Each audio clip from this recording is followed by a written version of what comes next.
todas e todos, espero que estejam bem. Hoje eu queria fazer com vocês uma reflexão a respeito de um campo muito importante de articulações com a família, que é o campo do trabalho, né? É claro que quando eu falo família e falo trabalho, eu estou falando de dois conceitos, dois campos muito amplos, muito diversificados. As famílias têm diferentes composições, têm diferentes arranjos, têm diferentes tamanhos, têm diferentes classes sociais, diferentes cores, diferentes níveis de escolarização, diferentes religiões, diferentes culturas. E o mundo do trabalho também é extremamente diversificado.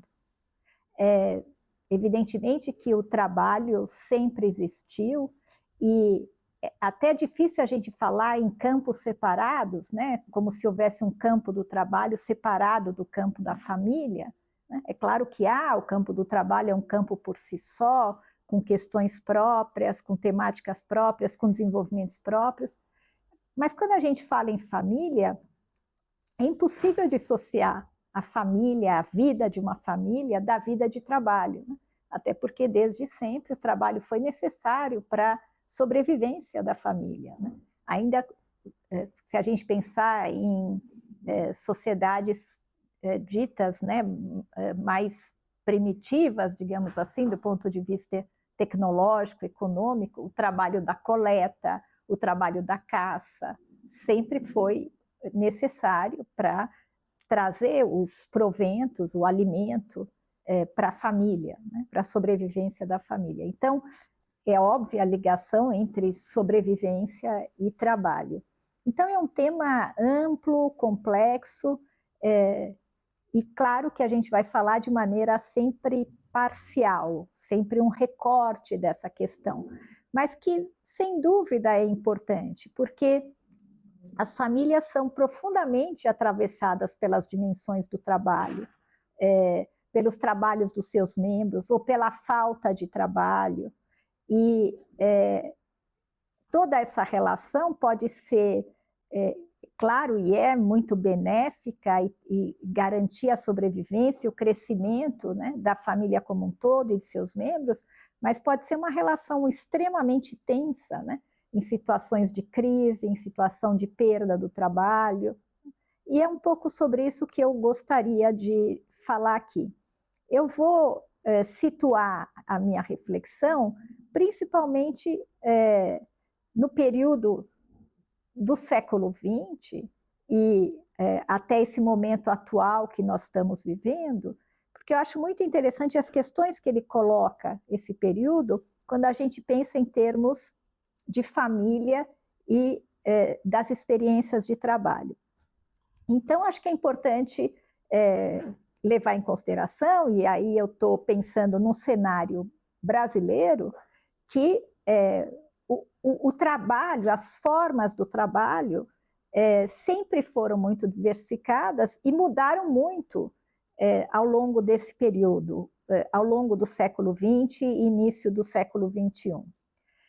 Nós temos que considerar no Brasil, por um lado, a importância do emprego, então, do trabalho realizado com carteira assinada e com todas as proteções trabalhistas, né? A proteção em casos de acidentes, a proteção ligada a férias, 13º salário, né? Ou mesmo situações de estabilidade no emprego, que certos empregos têm, por exemplo, pelo menos uma parte dos empregos públicos, né?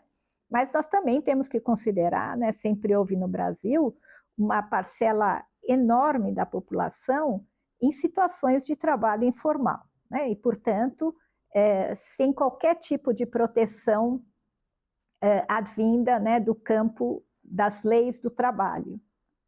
E essa é uma realidade que tem se intensificado. Ou seja, né, cada vez mais nós temos a questão dos trabalhos que são realizados fora, né, do campo do emprego, trabalhos realizados por conta própria, aquilo que se diz de que cada pessoa vira um CNPJ, né, uma empresa em si mesmo, sem nenhuma proteção trabalhista.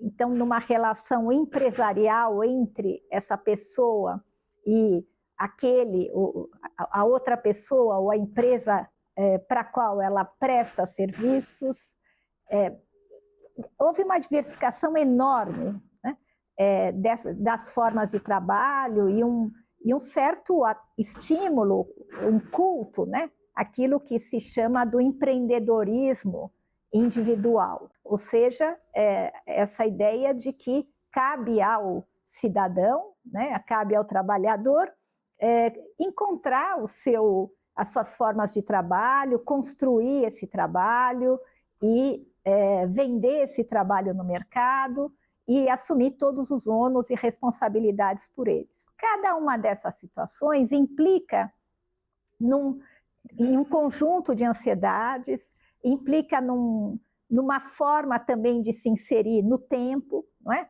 Então, por exemplo, a gente sabe que os motoristas de Uber, por exemplo, fazem o seu próprio horário de trabalho, podem decidir trabalhar de dia ou de noite, e isso tem implicações grandes, né, na convivência familiar, por exemplo, né?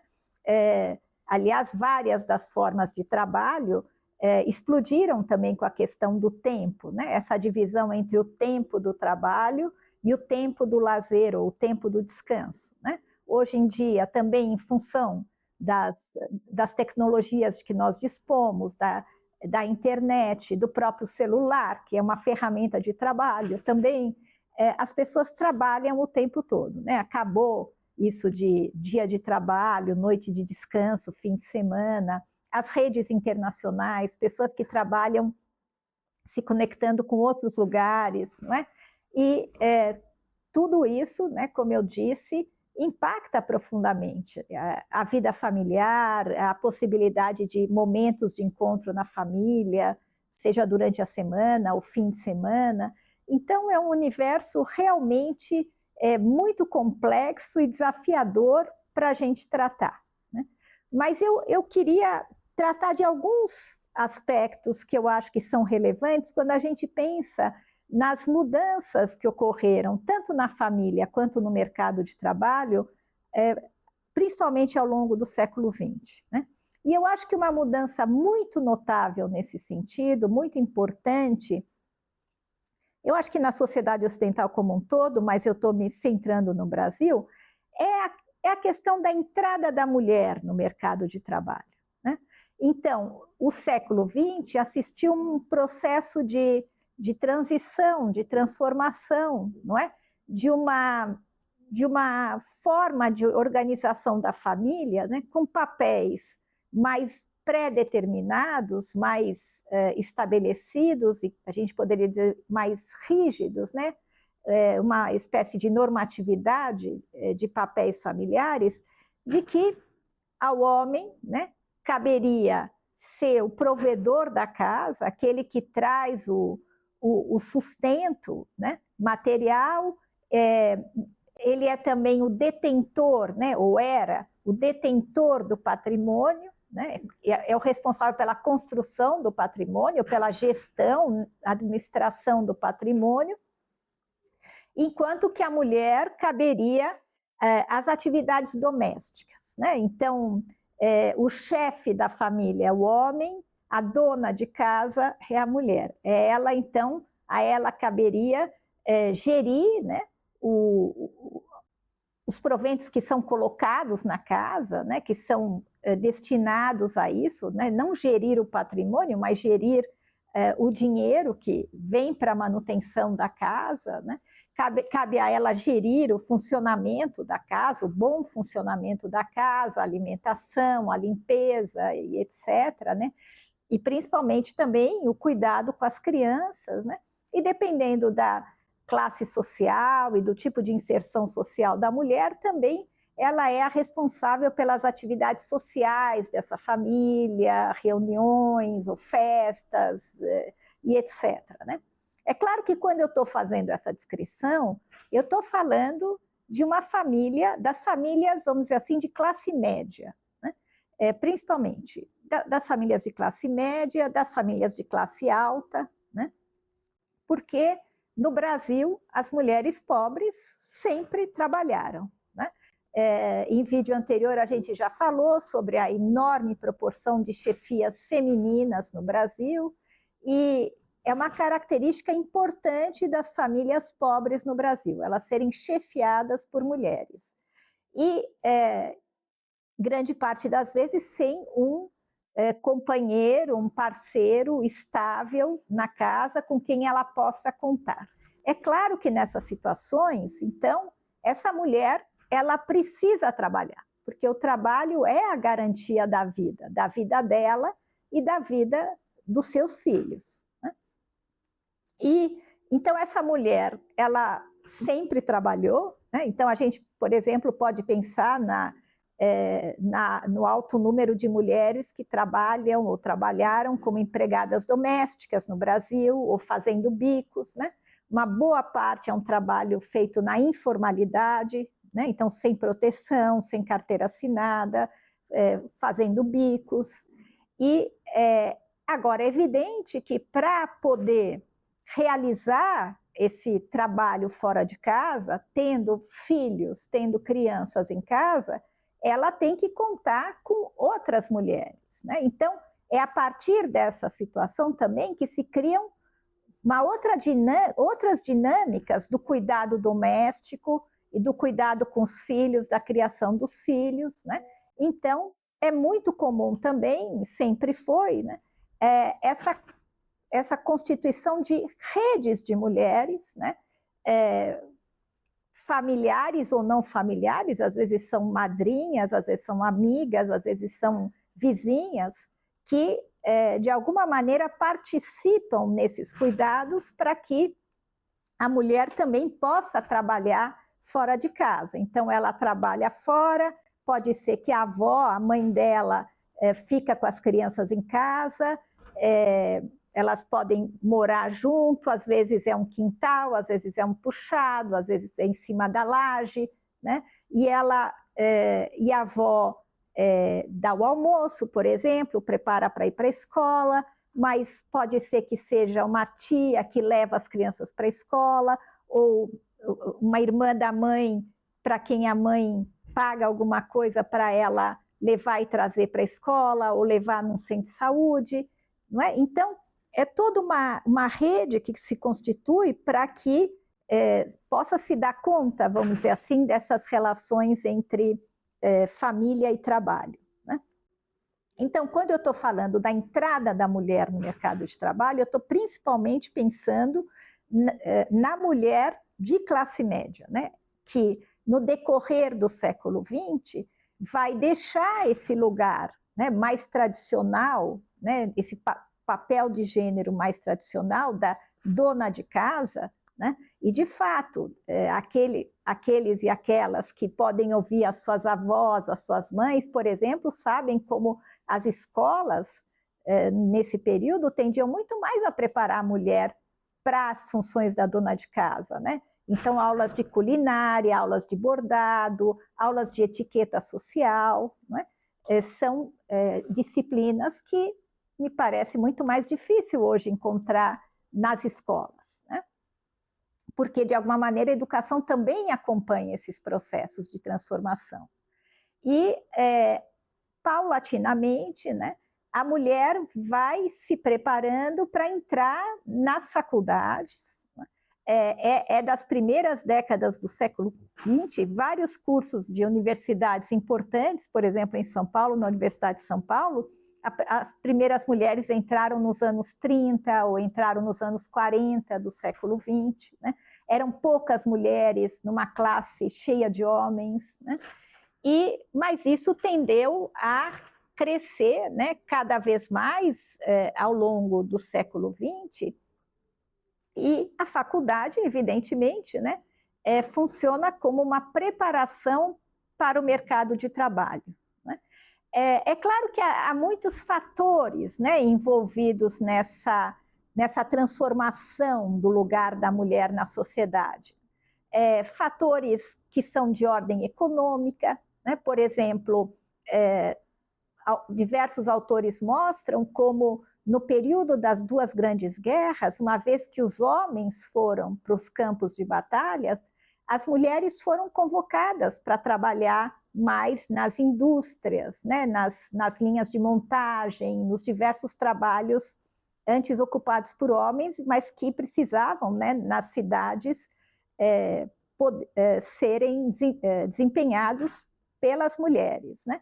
Então, as mulheres, no período das guerras, foram convocadas para o trabalho. E mais do que isso, é muito interessante, tem diversos estudos no campo da psicologia social do trabalho que mostram como, uma vez que as mulheres foram ocupar lugares, né, que muitas vezes eram ocupados por homens, o mercado de trabalho foi descobrindo que muitas vezes as mulheres, certas atividades, faziam melhor do que os homens, né?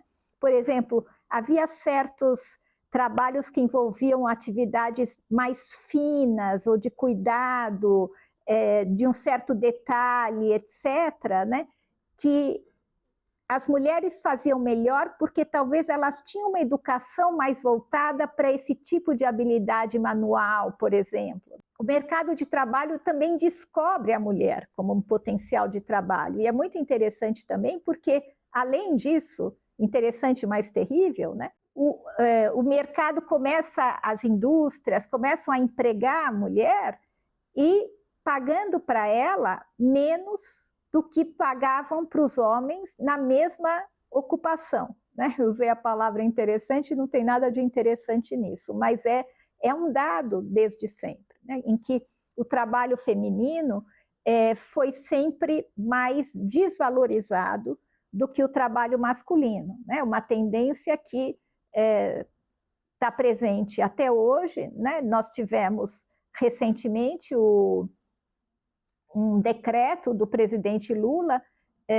visando proibir, né, que trabalhos exercidos, trabalhos equivalentes, né, pessoas que exercem funções equivalentes, não sejam discriminadas no seu salário em função das questões de gênero, em função de ser homem ou de ser mulher, né?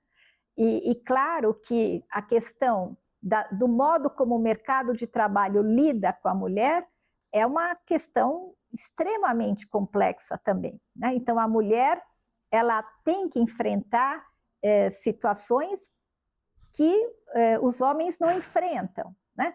Por exemplo, até hoje ela pode ser prejudicada, por exemplo, num processo de seleção profissional ou em algum tipo de candidatura a algum trabalho, a algum emprego, pelo fato de ser mulher, né? Por exemplo, uma certa mentalidade de que, sendo mulher, ela vai estar mais suscetível de adoecer ou de ter problemas em dias de tensão menstrual ou engravidar e a empresa arcar com a licença maternidade. Então, essas coisas todas, elas dificultam a inserção da mulher e mais ainda dificulta a inserção em condições mais igualitárias com o homem, né? Eu até vi uma charge outro dia interessante, né? Porque é como se tivesse numa pista de corrida homens e mulheres, né? Para dar a partida, é uma competição e a mulher tem na frente dela um monte de coisas do tipo crianças, casa, compras, etc., né? Escola, enquanto os homens tinham o caminho livre, né? Então, vocês veem, e isso eu acho que uma realidade muito presente sobre a qual eu quero tratar aqui, né? Eu acho que é um tema fundamental. Eu não acho que estou trazendo nenhuma novidade, mas eu acho que é sempre importante essa reflexão, né, para o conjunto da sociedade, porque nós estamos falando de um conjunto de valores que são muito arraigados e que na sociedade brasileira particularmente arraigados e que impactam profundamente essa relação da família com o trabalho, né? De homens e mulheres com o trabalho. Então, nesse sentido, nós temos, então, uma transformação importante, né? A entrada da mulher no mercado de trabalho. Eu falei um pouco de questões mais econômicas do campo da produção, mas tem toda uma dimensão também cultural, ideológica, né? A gente tem que pensar nos movimentos feministas que começam, né, a ganhar corpo, evidência, já no final do século XIX, com a luta, né, marcante na Inglaterra, a luta pelo direito ao voto das mulheres, né? As mulheres não tinham direito ao voto, né? E ao longo do século XX, uma série de conquistas, e até hoje, né, o movimento feminista batalha, né, pelos direitos, né, das mulheres, pela proteção às mulheres, por uma situação de maior igualdade, e é claro, pela libertação da mulher, para a mulher poder, de alguma maneira, conquistar, né, é uma batalha, a sua própria autonomia, a possibilidade de ser dona do seu próprio corpo, né? Tudo isso foi fonte de conquistas, né? Conquistas muito batalhadas pelos movimentos sociais. E é claro que, como parte dessa luta, a questão da inserção da mulher no trabalho é fundamental, porque é o trabalho que vai garantir uma autonomia financeira, né, que permite a essa mulher não ser dependente e ter que se colocar num lugar de submissão em relação ao homem, em relação ao marido, né? Então, a questão da entrada da mulher no mercado de trabalho, ela é fundamental do ponto de vista das relações de gênero, né? Ela transforma completamente as relações de gênero. E isso acabou fazendo com que, principalmente a partir de setores de classe média urbanos no Brasil, nós encontremos uma situação de maior igualdade, né, de uma igualdade crescente entre homens e mulheres dentro da família. Partindo de uma base de, vamos dizer assim, igualdade em termos da distribuição dos proventos da casa, né? Agora, tudo isso é muito complexo, porque o fato de que a mulher também trabalha fora, que os dois trabalham fora, não é garantia, né, de que estejam numa situação de igualdade. Porque nós temos no Brasil uma cultura fortemente patriarcal, e os valores dessa cultura atravessam ainda profundamente a realidade da sociedade brasileira. Então, nós encontramos hoje uma situação em que homens e mulheres estão trabalhando, mas certos modos de vida da família permanecem não transformados, permanecem intocados, né? Então, aqui que eu estou me referindo? Eu estou me referindo principalmente ao trabalho doméstico, aos afazeres domésticos. O cuidado com a casa, com a cozinha, com tudo que uma casa demanda, o cuidado com os filhos, né?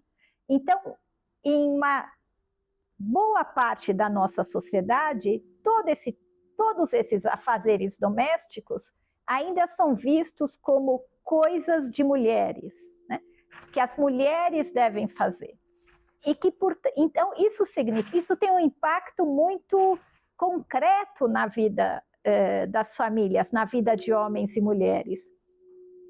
Porque se é coisa que a mulher tem que fazer, e ela está trabalhando fora de casa, e hoje isso é uma realidade muito mais prevalente, né? Hoje é difícil, inclusive, pensar que uma família de classe média possa viver exclusivamente do trabalho de né? Seja do homem ou da mulher, né? Então, é preciso somar proventos, é preciso somar salários, mas os afazeres domésticos ainda são vistos como coisas de mulheres, né? Então, isso tem um impacto direto no dia a dia Por exemplo, eu estava olhando dados do censo do IBGE de 2022. E eles vão dar uma média nacional, né, em 2022, de que as mulheres trabalham 10 horas a mais por semana nos afazeres, em função dos afazeres domésticos, do que os homens. Há alguns anos atrás, eu vi um dado no SEAD, que é o Sistema de Dados do Estado de São Paulo, que mostrava, somando a carga de horário de trabalho dentro e fora de casa, né? Então o trabalho feito fora de casa com o trabalho realizado em casa, que as mulheres no Estado de São Paulo, em média, trabalhavam 70 horas por semana, né? Isso quer dizer 7 dias por semana, 10 horas por dia. Enquanto que a média dos homens era de 50 horas. Né? Então, é interessante que esse dado que eu achei do IBGE, um dado nacional, fala numa diferença de 10 horas. Mas o outro dado, em São Paulo, não era tão distante assim no tempo, né? Mas fala de uma diferença extremamente significativa da sobrecarga feminina. Então, é aquilo que a gente conhece como a dupla jornada de trabalho ou a tripla jornada de trabalho, né? Que é a jornada de trabalho, o trabalho fora de casa, o trabalho dentro de casa e o trabalho com as crianças, né? Então, eu queria contar para vocês assim, alguns exemplos nesse sentido, retirados de uma pesquisa que eu realizei no início dos anos 2000, entre o ano 2000 e 2004, foi o tema do meu doutorado. Eu estudei o impacto do desemprego em famílias pobres na cidade de São Paulo, né? Então, eu fiz esse trabalho conversando com trabalhadores e trabalhadoras desempregadas, né, numa época de alto índice de desemprego, e que exerciam trabalhos de pouca ou nenhuma qualificação formal. E tive relatos muito interessantes pensando justamente nessa questão do lugar do trabalho, do significado do trabalho para esses homens e essas mulheres, né?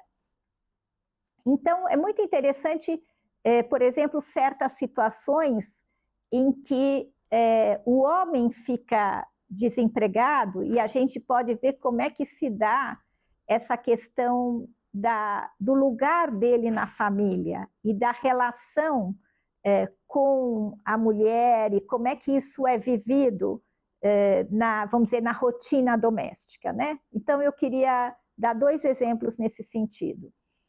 Eu fiz reuniões com grupos de desempregados, né, para trocar experiências, para trocar informações, e num desses grupos havia 2 motoristas que estavam desempregados. Um era motorista de ônibus, o outro era motorista de caminhão. O motorista de ônibus, que é alguém que foi durante muitos anos motorista de ônibus, muito orgulhoso do seu trabalho, das pessoas que conhecia no trajeto.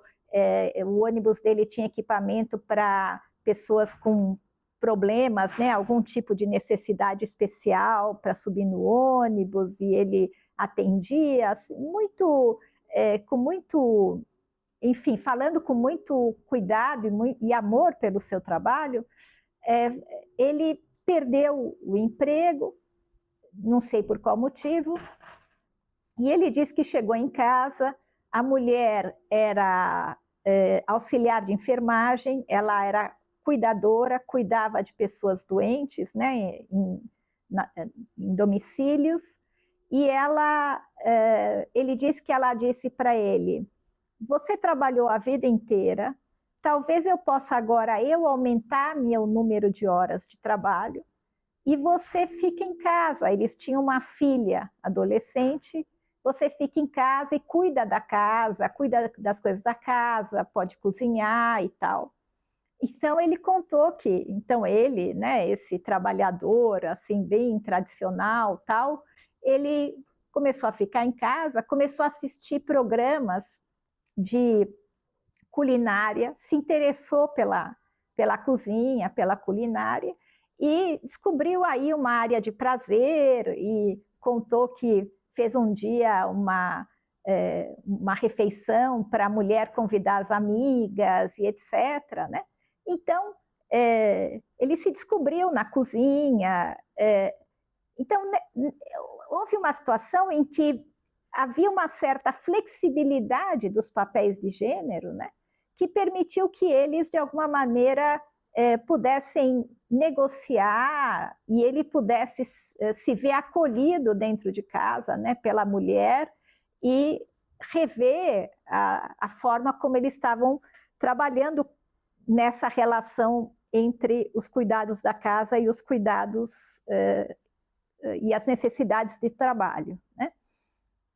Nesse mesmo grupo, um outro trabalhador, esse que era motorista de caminhão, ele conta que ele saía de casa todo dia para procurar trabalho. Ele ia em garagens de caminhões e ele então tinha que circular pela cidade de São Paulo.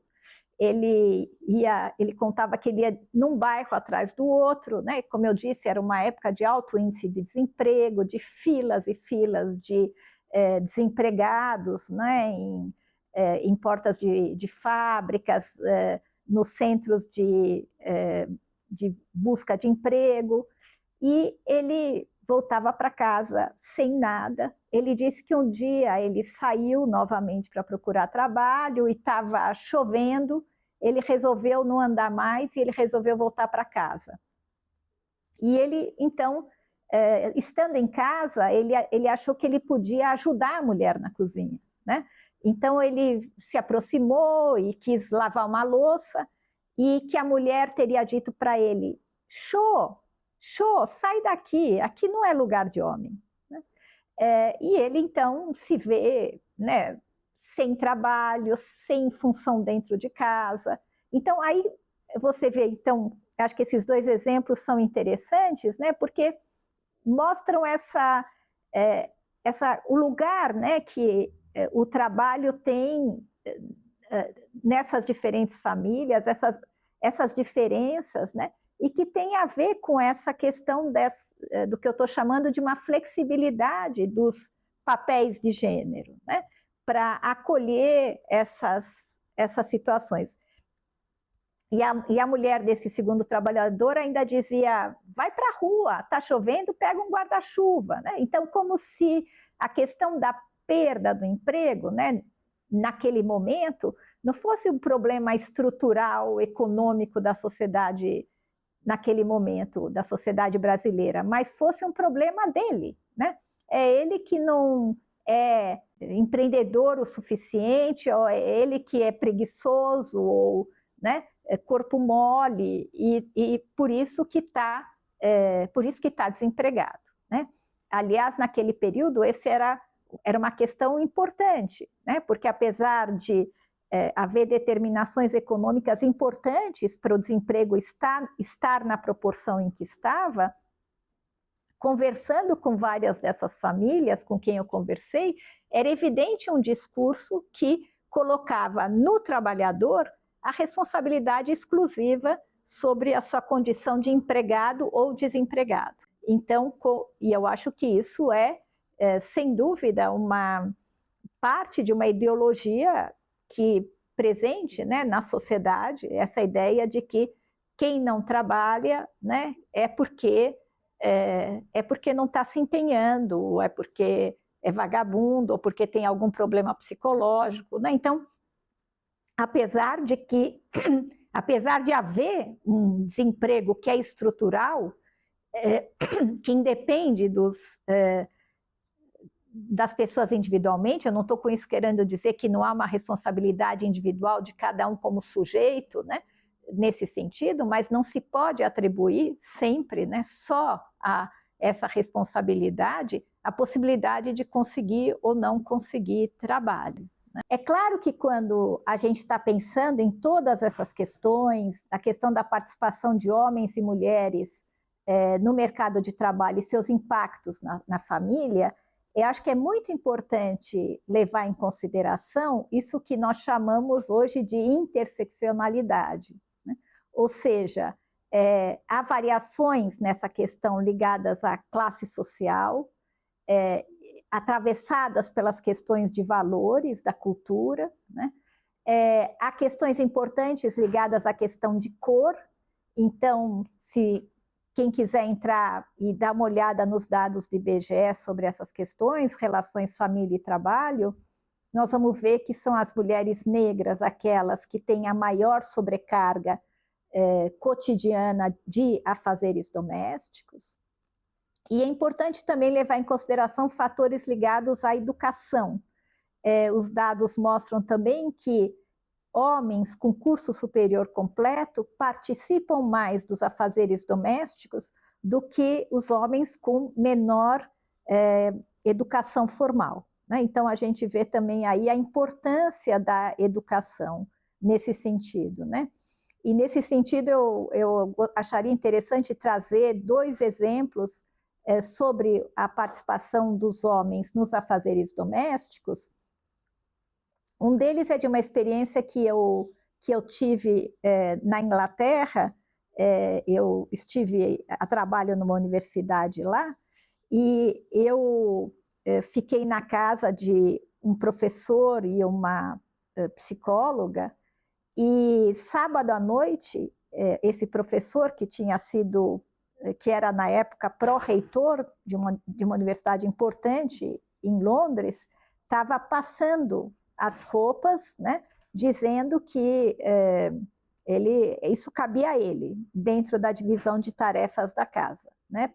É uma cena que muito mais rara de nós vermos, eu posso estar enganada, aqui no Brasil, né? De que sábado à noite o homem está passando a roupa da casa, né?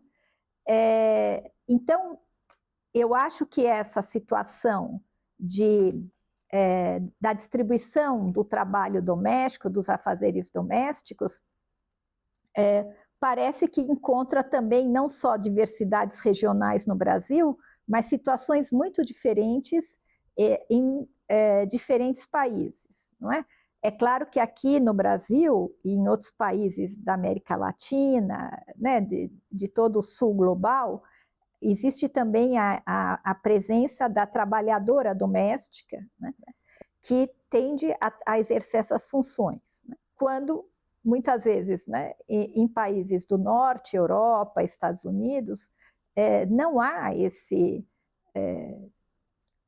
essa cultura, né, da contratação de uma pessoa que faz o trabalho doméstico, e nessas condições, essa divisão do trabalho entre homens e mulheres parece acontecer de uma maneira mais equitativa, né?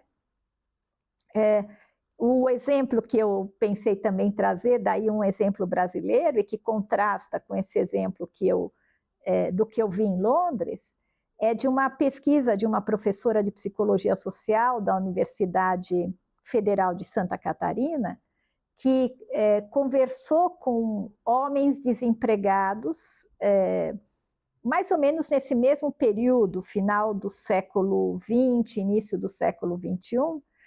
Então, eram homens que ficavam em casa enquanto as mulheres saíam para o trabalho, né? Porque acho que uma das características interessantes também desse período que eu estou descrevendo era o fato de que muitas vezes era mais fácil para a mulher arrumar trabalho, né? Justamente porque ela tem toda essa possibilidade de trabalhos informais, sem carteira assinada, o trabalho por bicos, né? Iam fazer limpeza, iam trabalhar em casas de família, iam fazer trabalho de manicure, né? E o homem, né, que dependente mais de trabalhos formais, podia ter que ficar em casa. Então, um homem contava para essa professora que ele lavava e estendia a roupa no varal de madrugada, né, para que a vizinhança não visse que ele está fazendo esse tipo de trabalho, né? Então, eu acho que é um exemplo aí que bastante significativo, né, das dificuldades, né, do quanto essa divisão de trabalhos domésticos ainda, né, parece afetar muito o senso de identidade masculina, né, que parece ficar ameaçado nessas condições, né? Então, essa questão da diferença do lugar do trabalho para o homem e para a mulher, né, e do ganho, vamos dizer assim, narcísico, né, que cada uma dessas situações, ou as feridas narcísicas que cada uma dessas situações tende a promover de maneira diversa em homens e mulheres. Acho que hoje deu para a gente conversar um pouco, trazer alguns elementos para uma reflexão, que eu acho que é uma reflexão fundamental para a sociedade, sobre essas questões de família, gênero e trabalho, né? É um campo muito amplo, a gente pode continuar conversando sobre isso em outro momento, mas por hoje acho que a gente fica por aqui. Obrigada.